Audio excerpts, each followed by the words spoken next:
Students, welcome in VJ group. आज आपकी English की क्लास में बहुत ही इंपॉर्टेंट टॉपिक को डिस्कस करने जा रहे हैं, जो कि आपका नरेशन है। आज हम लोग नरेशन का इंट्रोडक्शन देखेंगे, डायरेक्ट इनडायरेक्ट स्पीच को देखेंगे, रिपोर्टिंग वर्ब और रिपोर्टेड स्पीच को देखेंगे। तो सबसे पहले स्टार्ट करते हैं और देखते हैं नरेशन होता क्या है। ठीक है, चलिए। तो सबसे पहली बात कि नरेशन का एक और नाम है जिसको हम लोग स्पीच कहते हैं। जैसे डायरेक्ट और इनडायरेक्ट स्पीच बोलते हैं, डायरेक्ट और इनडायरेक्ट नरेशन होता है। तो नरेशन को स्पीच क्यों कहा जाता है? तो नरेशन होता क्या है? सबसे पहली बात, नरेशन में सबसे पहली बात हम लोग कभी भी सिंगल स्टेटमेंट को नहीं पढ़ते हैं, हमेशा दो स्टेटमेंट को पढ़ते हैं। और हमेशा नरेशन में जो इन्वॉल्वमेंट रहता है हमेशा दो से ज्यादा लोगों का रहता है, एक से ज्यादा लोगों का रहता है। देखिए, अगर हम नरेशन की बात करते हैं तो नरेशन में स्पीकर और लिसनर होते हैं। किसी भी सेंटेंस को जब स्पीकर बोलता है उसको इनडायरेक्ट वे में किसी और के सामने बोलना वो लिसनर का काम होता है। तो इसमें हमेशा दो लोगों का इन्वॉल्वमेंट होता है या दो से ज्यादा लोगों का इन्वॉल्वमेंट होता है। दूसरी बात ये कि नरेशन कभी भी सिंगल स्टेटमेंट नहीं होता है, ये हमेशा डबल स्टेटमेंट का इसमें यूज होता है। ठीक है, अब किसी के बोले हुए बात को दूसरे के सामने बोलना तो वो स्पीच हो गया। अगर हम कुछ बोल रहे हैं तो वो स्पीच है, उसको दूसरे के पास रखना। तो अगर हम खुद बोल रहे हैं मीन्स स्पीकर का ओन वर्ड है तो वो हमारा डायरेक्ट स्पीच हो जाता है। और अगर स्पीकर का वर्ड लिसनर के द्वारा किसी और के सामने रखा जाता है तो वो हमारा इनडायरेक्ट स्पीच हो जाता है। ठीक है, तो हम लोग नरेशन से स्टार्ट करते हैं और देखते हैं आगे। अभी हम आपको बताएं कि नरेशन में एक हमारा होता है स्पीकर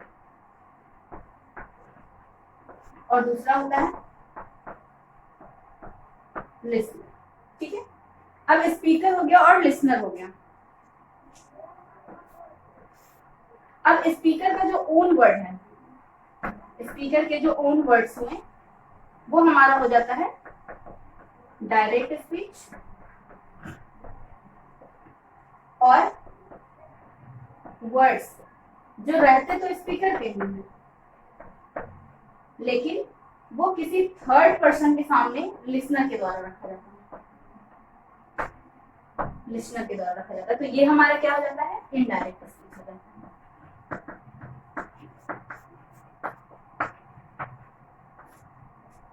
ठीक है, नरेशन में स्पीकर और लिसनर का काम होता है। स्पीकर का ओन वर्ड्स जब किसी स्टेटमेंट में रहता है तो वो हमारा डायरेक्ट स्पीच होता है। और नरेशन में जो लिसनर का वर्क होता है वो स्पीकर के ही वर्ड्स को किसी और के सामने जब रखा जाता है उसको हम लोग इनडायरेक्ट स्पीच कहते हैं। ठीक है, चलिए। अब डायरेक्ट और इनडायरेक्ट स्पीच को समझने के बाद एक एग्जांपल हम यहाँ पर लिए हैं। तो इस एग्जांपल में हम लोग देखते हैं कि किस तरह से हम इसको चेंज कर सकते हैं। नरेशन में क्या क्या इंपॉर्टेंट टर्म्स होते हैं, कुछ रूल्स होते हैं, उन सारे को हम लोग धीरे धीरे देखेंगे और समझेंगे।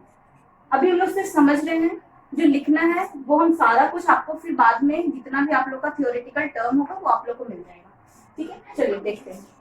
यहाँ पर हम लिखे हैं he said to me I am going to market. तो सबसे पहली बात यहाँ पे देखेंगे, हम आपको क्या बताए थे कि जो हमारा नरेशन होता है वो डबल स्टेटमेंट का होता है। तो देखिए यहाँ पे डबल स्टेटमेंट है। पहला है ही सेड टू मी, ये आपका एक स्टेटमेंट हो गया। दूसरा I am going to market, ये आपका दूसरा स्टेटमेंट हो गया। मतलब नरेशन हमारा डबल स्टेटमेंट का होता है। अब यहाँ पर समझने वाली बात है, एक तो हम आपको बता दी डायरेक्ट और इनडायरेक्ट स्पीच। तो ये जो हमारा है वो देखिएगा, समझिएगा कि डायरेक्ट है या इनडायरेक्ट। यहाँ पे क्या है? He said to me I am going to market, मतलब वो खुद कह रहा है ना, तो ये यहाँ पे डायरेक्ट स्पीच है। सबसे बड़ी बात, ये एग्जाम्पल किसका है? डायरेक्ट स्पीच है। डायरेक्ट स्पीच का ये हमारा एग्जाम्पल हो गया है ना। अब देखेंगे यहाँ पे he said to me I am going to market. अब इसमें हमारा नरेशन में बहुत ही इंपॉर्टेंट टर्म होता है रिपोर्टिंग वर्ब और reported speech. Reporting verb reported speech में हमारा सारा रूल्स नरेशन का आता है और उसी के बेसिस पर हम लोग नरेशन को बनाते हैं। ठीक है, डायरेक्ट से इनडायरेक्ट में चेंज कैसे करना है ये पूरा डिपेंडेंट हमारा रिपोर्टिंग वर्ब और रिपोर्टेड स्पीच पर होता है। तो सबसे पहले हम लोग देखेंगे ही सेड टू मी, ये हमारा रिपोर्टिंग वर्ब कहलाता है। ये हो गया हमारा रिपोर्टिंग वर्ब। अब I am going to market, मतलब जो रिपोर्टिंग वर्ब है, ये जो हमारा पहला स्टेटमेंट है वो इसको रिपोर्ट कर रहा है, तो ये स्पीच हो गया हमारा। तो हो गया ये हमारा रिपोर्टेड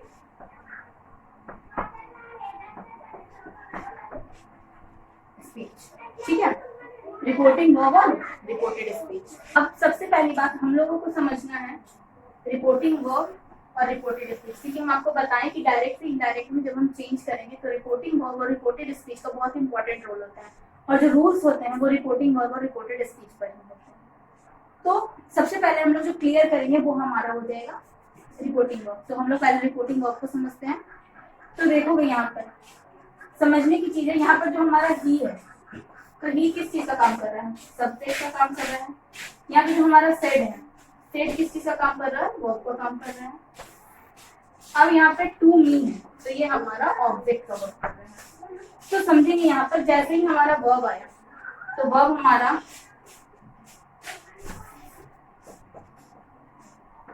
प्रेजेंट में भी हो सकता है, पास्ट में भी हो सकता है और फ्यूचर में भी हो सकता है। ठीक है, तो अभी हम लोग को रिपोर्टेड स्पीच नहीं देखना है, इसे भूल जाइए 2 मिनट के लिए। अभी हम लोग पहले रिपोर्टिंग वर्ब पे सारा डिस्कशन करते हैं। हम कुछ रूल्स को देख लेते हैं जो कि हमारा रिपोर्टिंग वर्ब में आता है। ठीक है, तो हम आपको बताए थे कि रिपोर्टिंग वर्ब भी हमारा प्रेजेंट, पास्ट और फ्यूचर में होता है। तो सबसे पहले हम लोग डिस्कस करेंगे प्रेजेंट। तो पता कैसे चलेगा हम लोग को कि हम लोग का जो रिपोर्टिंग वर्ब है वो हमारा प्रेजेंट में है। तो पता कैसे करेंगे, पहले हम कुछ एग्जांपल देते हैं। एक एग्जांपल हम लोग ले लेते हैं, सिर्फ हम लोग रिपोर्टिंग वर्ब का एग्जांपल लेंगे, रिपोर्टेड स्पीच का नहीं। तो पहले हम लिखते हैं he says to me, दूसरा लिखते हैं he says, ठीक है। एक लिख लेते हैं I say, ठीक है। 3 एग्जांपल हम यहाँ पर लिखे हैं, 1 2 और 3 एग्जांपल। ठीक है, तो पहला है he says to me, यहाँ पर says है मतलब ये V5 है, तो V5 भी किसके अकॉर्डिंग हुआ, सब्जेक्ट के अकॉर्डिंग हुआ, जो कि हम लोग टेंस में पढ़े। सेकेंड है he says, इसमें हम देख रहे हैं कि हमारा जो ऑब्जेक्ट है ये वो यहाँ पर नहीं है। ठीक है, थर्ड है यहाँ पे हमारा आई से, यहाँ पर ये V1 है ना कि V5। क्यों, क्योंकि यहाँ पर सब्जेक्ट हमारा क्या है, आई है। यहाँ पे क्यों V5 लगा, क्यों V1 लगा, ये ऑलरेडी डिस्कस्ड टेंस में हो चुका है हमारा।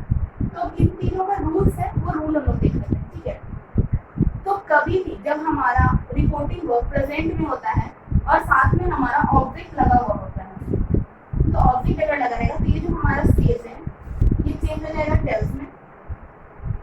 और अगर जैसे आई से है उसी तरह से अगर हमारा सेंटेंस करते हैं, और एग्जांपल लिख देते हैं आई से टू हिम। ठीक है, तो यहाँ पर हम देख रहे हैं से है, V1 है, क्योंकि यहाँ पर हमारा जो सब्जेक्ट है वो क्या है, आई। तो इसके बाद भी हमारा क्या लगा हुआ, ऑब्जेक्ट। तो ऑब्जेक्ट लगा हुआ है तो ये से है, इसलिए यहाँ पर क्या हो जाएगा, टेल हो जाएगा। ठीक है, अब जरूरी नहीं है कि यहाँ पर से है तो टेल और टेल्स भी हो सकता है, वो सब्जेक्ट के अकॉर्डिंग डिपेंड करता है। आगे जब हम लोग कुछ क्वेश्चंस को सॉल्व करेंगे तो क्लियर होता जाएगा। अब यहाँ पर ही सेज, ऑब्जेक्ट तो है नहीं, तो जब ऑब्जेक्ट नहीं रहता है तो जो सेज रहता है वो सेज ही लिखाएगा, और अगर से रहेगा तो से लिखाएगा। ठीक है, मेरे कहने का मतलब है कि अगर हमारा रिपोर्टिंग वर्ब में वर्ब के साथ ऑब्जेक्ट रहता है तो से और सेज जो होता है वो टेल या टेल्स में चेंज हो जाता है। और अगर हमारा सब्जेक्ट वर्ब के साथ ऑब्जेक्ट नहीं होता है तो जो हमारा सेज या से लिखा हुआ है वो एग्जैक्ट वही रह जाता है, से और सेज। ठीक है, तो ये हमारा प्रेजेंट का था। अब प्रेजेंट के बाद हम लोग पास्ट को देख लेते हैं। तो पास्ट हम लोग डिस्कस करते हैं, पास्ट देखेंगे। पास्ट एक सेंटेंस लिखते हैं, he said to me। एक लिखते हैं he said। ठीक है, तो इसमें भी हम लोग देख रहे हैं क्या है, said है, ये हमारा क्या है, वर्ब। ये क्या है, हमारा सब्जेक्ट, और ये हमारा क्या है, ऑब्जेक्ट। इसमें हमारा सब्जेक्ट है, वर्ब है, लेकिन जो हमारा ऑब्जेक्ट होता है वो यहाँ पर नहीं है। तो अगर ऐसे केसेस में जहाँ पर हमारा वर्ब के साथ ऑब्जेक्ट आता है तो said जो है वो टोल्ड में कन्वर्ट हो जाता है। चेंज करते समय, क्या चेंज करते समय, डायरेक्ट से इनडायरेक्ट। ठीक है, डायरेक्ट से इनडायरेक्ट में जब हम चेंज करेंगे तो ये पास्ट का हम बता रहे हैं आपको, किसका, ये पास्ट का डिस्कस कर रहे हैं। ही सेड टू मी, अगर हमारा वर्ब के साथ ऑब्जेक्ट है तो सेड क्या हो जाएगा, टोल्ड। और जैसा कि हम आपको प्रेजेंट में बताए थे, अगर सब्जेक्ट के साथ वर्ब है बट ऑब्जेक्ट हमारा नहीं है तो ये जो सेड है वो एग्जैक्ट सेड ही रहेगा। फ्यूचर में भी सेम, जैसा आपको प्रेजेंट और पास्ट था वही आपको फ्यूचर में भी होगा। तो ये हम डिस्कस कर लिए रिपोर्टिंग वर्ब। तो हम लोग अब रिपोर्टिंग वर्ब को देख लिए पूरा। अब हम लोग रिपोर्टेड स्पीच को देखेंगे। रिपोर्टेड स्पीच में हमारे 3 तरह के अलग अलग रूल्स आएंगे अलग अलग सेक्टर्स में। पहला आपका हो जाएगा चेंज ऑफ पर्सन, हम लोग देखेंगे। दूसरा हम लोग चेंज ऑफ टेंस देखेंगे, जो कि मोस्ट इंपॉर्टेंट होता है। फिर कुछ अदर चेंजेस होते हैं, उसको भी हम लोग डिस्कस करेंगे। तो सबसे पहले हम आपका जो डाले हैं वो है change of person. Change of person में शुरू से पढ़ते होगे, एक SON ट्रिक टाइप का आता है। जैसे उसका मतलब यहाँ पे तुम शॉर्ट में लिख दिए हैं, उसको डिटेल में यहाँ पे समझाया। जो फर्स्ट पर्सन चेंज होता है वो अकॉर्डिंग टू सब्जेक्ट होता है, सेकंड पर्सन जो चेंज होता है वो अकॉर्डिंग टू ऑब्जेक्ट होता है, और थर्ड पर्सन में किसी भी तरह का कोई भी चेंज नहीं होता है। अब देखिए यहाँ पर बात आती है कि फर्स्ट पर्सन सब्जेक्ट के अकॉर्डिंग चेंज तो हो रहा है, पर किसका सब्जेक्ट? तो रिपोर्टिंग वर्ब का।